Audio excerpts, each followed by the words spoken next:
Howdy, and welcome to LeeReads, where I talk about the books I've been reading and enjoying lately. Today I've got my June reading wrap-up, halfway through the year. It's getting hot outside. I've been inside quite a bit, writing a lot, reading when I can, and I'm really happy with what I read this month. Starting with The Witch Roads by Kate Elliott.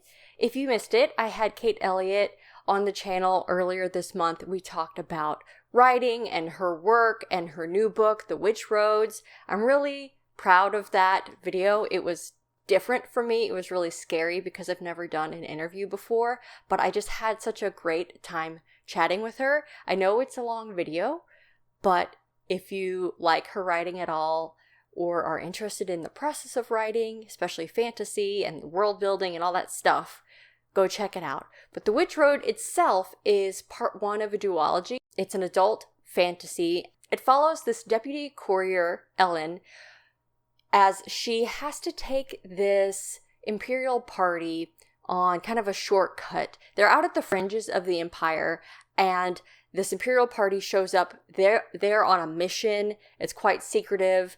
They are in a hurry, and she knows the land the best, and so she is kind of ordered to take them to where they need to go. But of course, it's not that simple. There is a bunch of old magic in this world that is not resting easily. There's newer magic that's destroying things. It's very dangerous to be traveling out in the countryside.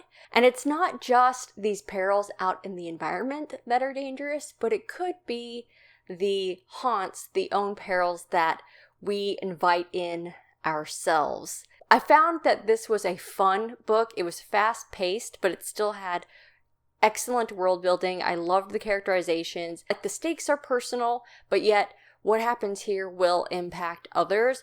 And the fact that the main character is a deputy courier, she's like really, really low in the ranking of the empire, interfacing with some of these really high-ranking people in the empire.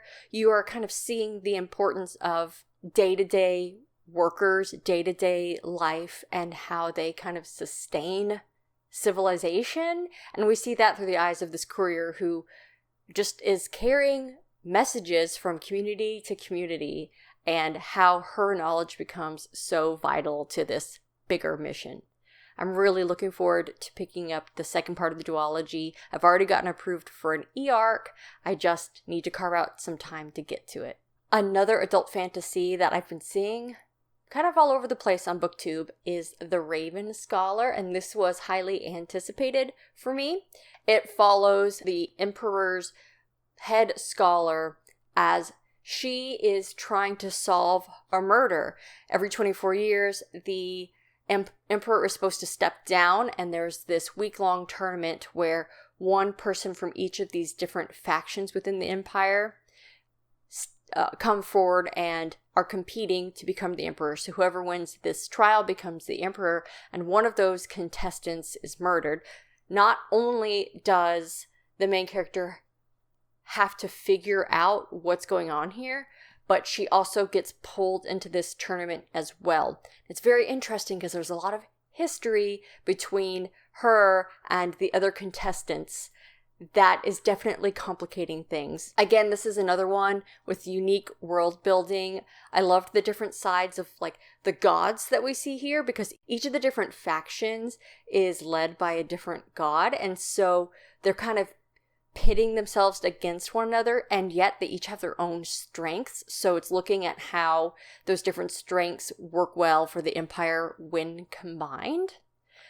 There's a lot of politics in here. There's the fun tournament aspect. There's the interpersonal stuff. It was just really fun, and there were parts where I laughed out loud. Like, this isn't a comedy book, but it's fun, and it doesn't take itself too seriously, and I think we need more of that type of fantasy. I made progress with my Vorkosigan Saga read by reading the Vor game. Actually, I listened to the audiobook, which was free on Audible. This is a bind-up of several different ones that I've now finished the bind-up, and I'm moving on to the next in the series. In the Vor game, Miles, who's like the series' main character, he has finally graduated the military academy, and he gets sent on his first mission, which is a lot less glorious than he was hoping. And of course, he sticks his nose into trouble and things fall out from there. We meet some old friends from the previous novella, and Miles also has to get a pretty important person to the Empire out of some trouble. It's fun just to read this series. I like the sci-fi world building, the different planets that we're seeing, how their civilization is set up, how like this honor society that Miles is from is considered pretty unusual, and how they're trying to evolve and become relevant and important in like the greater workings of planetary relationships. There's a lot going on in this world, and I do enjoy these little episodic dips that we get into it. Then last, I read some contemporary romance. The one I really want to talk about is First Time Caller, and this one was based on the classic Sleepless in Seattle, where you have this man who's a host of a radio talk show about love, and this 11-year-old girl calls in because she's concerned that her mom is lonely. Her mom realizes, like, she catches her daughter on the phone at like 11 p.m. one night and is like, who are you talking to? What's going on? And ends up having a conversation with this radio host that goes viral. And because this show is failing, they decide that this interview did so well that we want to help this woman find her true love, because she just wants that spark. She doesn't know why it's so hard. And of course, relationship grows from there. Honestly, I've never watched Sleepless in Seattle all the way through, and I feel like I need to watch it now. I saw You Got Mail over and over and over, but for some reason I missed Sleepless in Seattle, so I probably need to rectify that situation. I thought the humor in this one was good. It really did tug at the heartstrings. The main characters were balancing some issues, but mostly I enjoyed that modern day take on this classic story. And it introduced me to this new author. I would like to read more by them. They have another contemporary romance series out. It's like the Love Light Farms series that over the past few years I've heard good things about, but I just hadn't gone out of my way to pick it up. And now I think I will. I might save it for the holiday season though, because a Christmas tree farm setting just seems like something you need to read, not when it's like 100 degrees outside. Those are the big hits of what I read this month. I am like on the last chapter of this rough draft. So I have made it. I had a goal of finishing this rough draft by the end of June.